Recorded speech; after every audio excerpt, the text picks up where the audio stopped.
everyone, my name is Liv. And I'm Marcos, and we're part of Gibbs 3 Energy. And today we're going to be talking to you a little bit about our experiment, polymer extrusion. In senior lab, safety is our #1 priority. At all times, a lab coat must be worn. Additionally, before entering the lab and while in the lab at all times, safety glasses must be worn.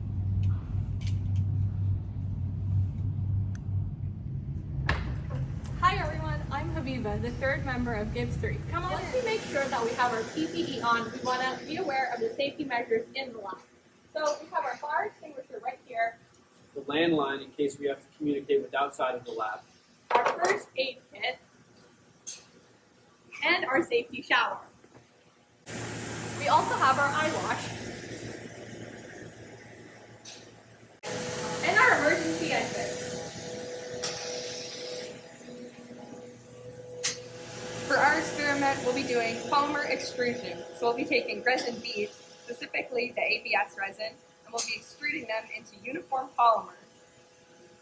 So we'll be turning this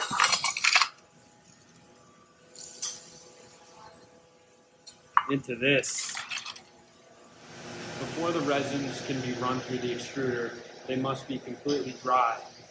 Water can damage the extruder. To do this, we dry the resin in trays for at least 4 hours in this oven. And when we're handling these trays, we use heat-resistant gloves. Over here we have our apparatus. It is a single screw extruder. Before we start operating, it's really important to first identify the emergency stop button. So that's this big red button over here. And then to start in, we'll put in our resin into this hopper, and that is how it's introduced into the system. So inside the apparatus, there is a screw, which is shown here. This helps to move the resin to the end of the apparatus. So as you can see along this, the ridges change in size, and this is to help build the pressure towards the end of the apparatus. And at the end of the apparatus is the die, which dictates the shape of the extrudate. And once it comes out, it comes onto this conveyor belt, which can stretch it. We can use things to flatten it and other things like that. So before we start the extruder, we have to make sure that the appropriate temperature is listed on the apparatus. So the temperature is decided by the melting temperature of the specific polymer that you're using, and this can be controlled through this button right here.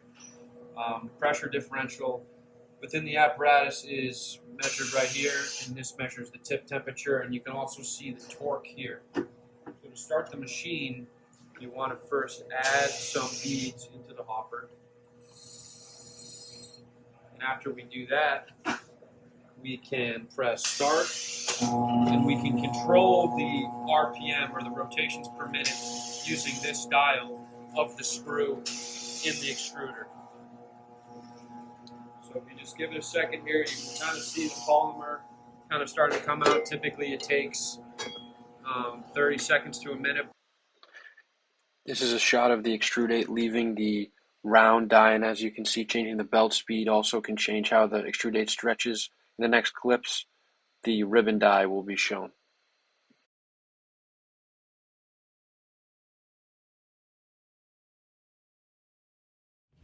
As you can see, when the polymer leaves the extruder, it expands a little bit.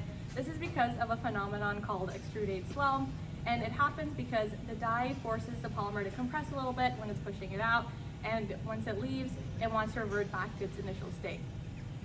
So the primary focus of our experiment is comparing the extrudate swell between the ribbon die and the long round die. As a reminder, this is what the extrudate looks like when it comes out of the ribbon die, and this is what it looks like when it comes out of the long round die.